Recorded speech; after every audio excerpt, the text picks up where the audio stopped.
ఇప్పుడే power star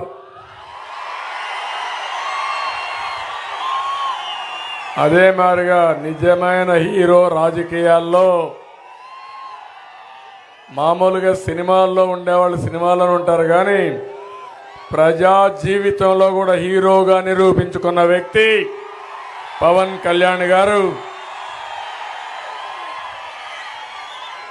ఇంకొక పక్క 5 సంవత్సరాలు ఎంపీగా పనిచేసి నేను ఏమీ చేయలేకపోయానని బాధపడుతూ టికెట్ ఇస్తానన్నా నీ టికెట్ నాకొద్దని జనసేన ద్వారా న్యాయం చేస్తానని జనసేన అభ్యర్థిగా పోటీ చేస్తున్నటువంటి బాలశౌరి గారు.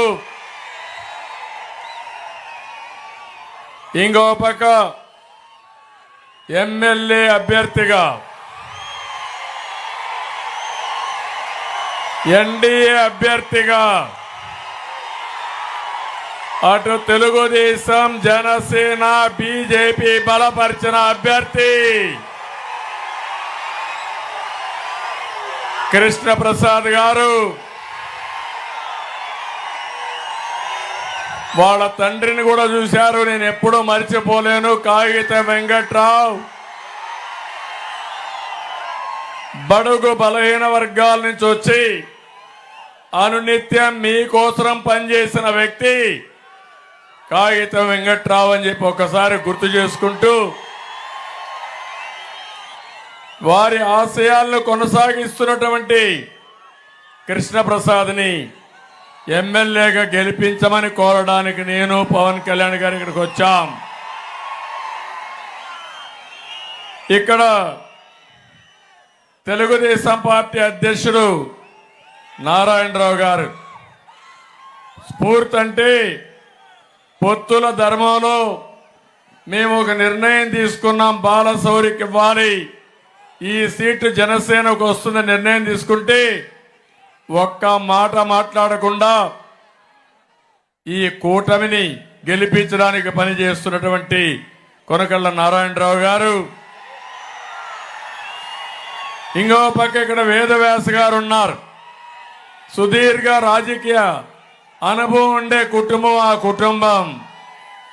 78లో వాళ్ళ తండ్రి అయితే నాతో కూడా ఎమ్మెల్యేగా పనిచేశాడు అసెంబ్లీలో. అలాంటి కుటుంబం.